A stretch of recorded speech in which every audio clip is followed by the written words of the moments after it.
à tous, bienvenue dans notre guidance thérapeutique de la semaine. Comme d'habitude, je vais vous demander de choisir entre le cadre vert, le cadre blanc et le cadre orange afin de découvrir votre thérapie de la semaine. A tout de suite, groupe 1. Bonjour groupe 1, alors vous êtes tombé sur le non-dit. Le non-dit, c'est important. Ça, c'est un sujet qui est très important parce que donc parfois on n'ose pas dire les choses. Et parfois, on ne pense pas que c'est nécessaire de le faire.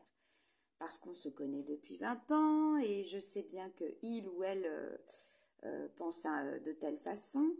Donc, parce qu'on pense aussi qu'en taisant, on protège les autres, parce qu'on ne connaît pas toute l'histoire. Le non-dit, en fait, c'est un message qui n'est pas verbalisé, mais qu'on saisit, qu'on saisit malgré tout, en fait. Et c'est malheureusement le non-dit qui laisse des traces. Parce que ne pas dire, ça signifie pas ne pas communiquer. Et souvent, quand on ne dit pas quelque chose, on l'agit. Et donc, on peut être tendu sur certains sujets et ça se sent. Donc, on omet des mots ou des thèmes dans nos échanges avec les autres et on fait de certains sujets des tabous. Donc, on réagit émotionnellement par de l'agacement, des larmes ou de la crainte à certaines situations, et tout ça même lorsque l'on croit ne pas le faire. Parce que ça ne dépend pas toujours de notre volonté, des choses nous échappent. Et ça se sent. Et la communication entre les gens, elle ne se fait pas de façon exclusivement verbale. Le non-verbal, il compte aussi dans des proportions qui ne sont pas du tout négligeables.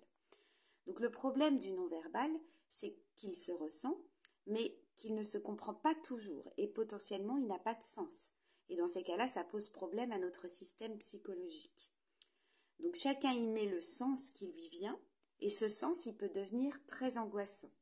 En omettant de dire, on transmet donc parfois des choses difficiles à notre insu, et on génère du stress. Donc, et vous, groupe 1, est-ce qu'il y a des choses que vous n'osez pas dire ? Quel risque y aurait-il à votre avis si vous le faisiez ? Est-ce que vous avez vous-même tenté d'interpréter parfois des choses qui n'étaient pas dites ? Dans ces cas-là, qu'est-ce que vous avez imaginé ? Est-ce que vous avez vérifié auprès des personnes en question par la suite ? Et si ce n'est pas le cas, qu'est-ce qui vous a empêché de le faire ? Voilà, groupe 1. Écoutez, je vous souhaite une belle thérapie. C'est vraiment une thématique très intéressante.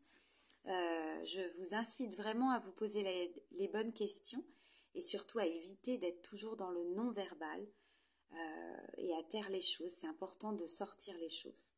Je vous souhaite une très bonne semaine. Au revoir.